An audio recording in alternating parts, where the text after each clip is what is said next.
मंत्री को भोज न खिलाया शादी के उपलक्ष्य में। इसलिए आज मेरा विचार है, आज मैं महोत्सव के अंदर अपने शादी के उपलक्ष्य में भोज खिलाओ छत्तीसों दियादी को। इसलिए बस बड़ेली चावल ला दो, छतार हार मोग की दाल बने किसौनी जो कटहर के, जो नमून की बने अचार, तापत चटनी है बैगन की, सब तरकारी का बने सरदार। जल्द खाना तैयार करवाओ बहू। जाओ, मैं जा रहा हूँ, तब तक आराम में। हरियाणा बेल बाबू हो बिया बाला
मेरा ही नाम पड़ता है, मेरा ही नाम पड़ता है दादा सैयद। 700 बेटा 15 पोता, पर पोता का नहीं ठिकान। 900 मुर्गी नस्ते उड़ गए, जो अंडा का नहीं ठिकान। अब तो मुनाफा हो गई दादा सैयद की, जब से नाम सुना दादा सैयद की, एक खाता है। बड़े बेटा अली अकबर, उसके बाद गली टली क्या पता 7 बेटा है दादा सैयद की। अब मैं जब दरबार आता हूं तो मंत्री सुना सुना दरबार छोड़कर भाग जाता है। पता नहीं कहाँ रहता है कहाँ नहीं। अगर मैं मंत्री से एक बार मुलाकात कर लूं, अपने इस राज की समाचार कुशलता तो बुझ लूं।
है गया मग चटनी तू मजा दबा सकनी है गया मग चटनी।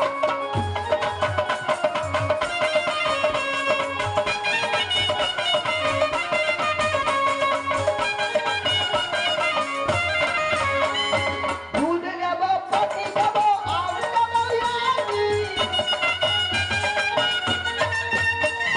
दूध दबो पति दबो और दबो यानी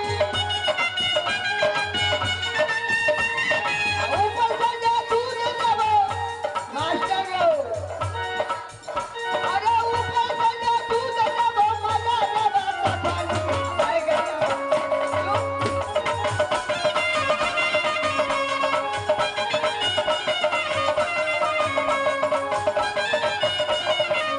महाराज की जय हो महाराज पहले चाय ग्रहण कीजिए।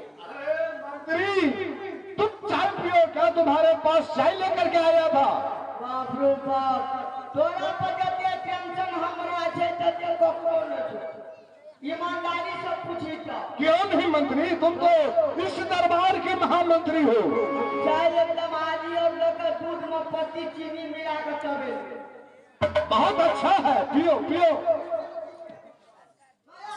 अरे मैं नहीं पीऊंगा, तुम पियो। मंत्री, ठीके मालिक के बिरकी भ गेल छै, मैं तो कभी नहीं खाई छै अने चाहिए पिए छै। मंत्री ठीक है, तुम मुझे बहुत आदर किए हो, मैं तुमसे बहुत खुश हूँ। तुम ड्यूटी पर थे क्या? अच्छा, सबसे पहले ये बताओ कि राज्य बनारस की समाचार क्या है? बड़ बढ़िया बड़ नीक छो। क्या किसी प्रजा लोग में दिक्कत तो नहीं? प्रजा लोग बड़ा आनंद से रहे छो मालिक। क्यों नहीं बबुए? कहते हैं जिस राज की प्रजा दुखारी अता को राजा नरक अधिकारी। क्यों नहीं माना? मंत्री, हमारे राज्य बनारस सदा सुखी ही रहा है और मालिक अल्लाह की कृपा होगा तो सदा सुखी ही रहेगा। मंत्री, तुम ढंग से ड्यूटी करना दरबार में। मैं जा रहा हूँ कुछ देर आराम करने के लिए, मैं थक चुका हूँ, बुढ़ापा है बबुए। चाय पीने वो पे निकाल पहले चाय पी। अरे मैं नहीं चाय पीऊंगा, तुम पी लो। मुझे क्यों चाय पिलाते हो?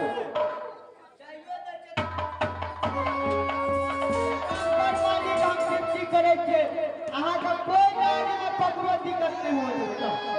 ठीक है मंत्री।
अभिनंदन।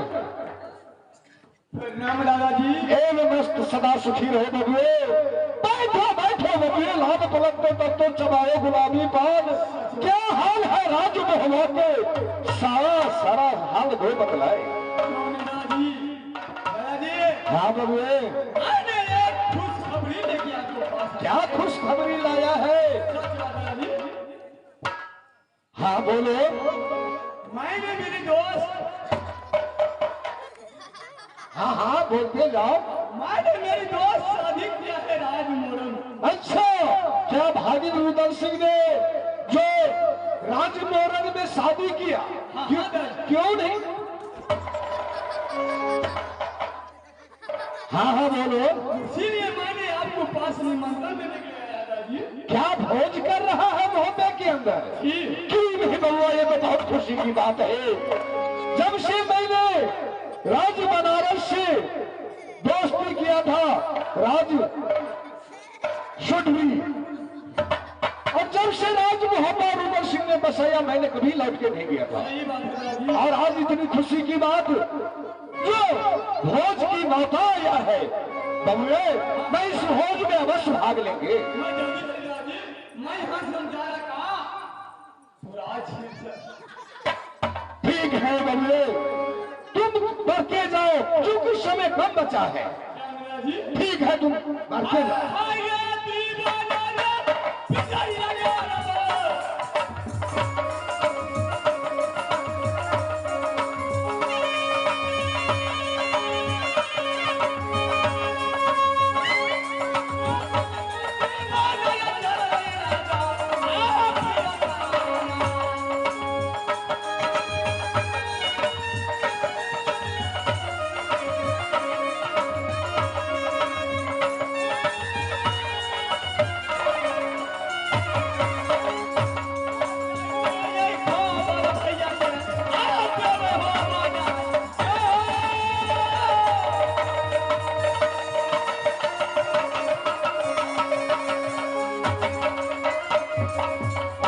मंत्री, अरे बहुत खुशी की बात है, राजमहल से न्योता आया है भोज को। बबुए चलो, बहुत शौक से भोज करेंगे राजमहल में। हाँ, तुम भी मेरे साथ चलोगे। शांत मास्टर जी, अपने दर्जी से कहना है ये मैं खोल करके इसमें बांध दीजिए। हाँ हाँ बोलो तुम, चलो चलते हैं। हाँ हाँ बबुए, बहुत महाभोज है वहाँ, पवित्र भोज है, क्षत्रियों का भोज है। क्यों नहीं, चलिए।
पिताजी को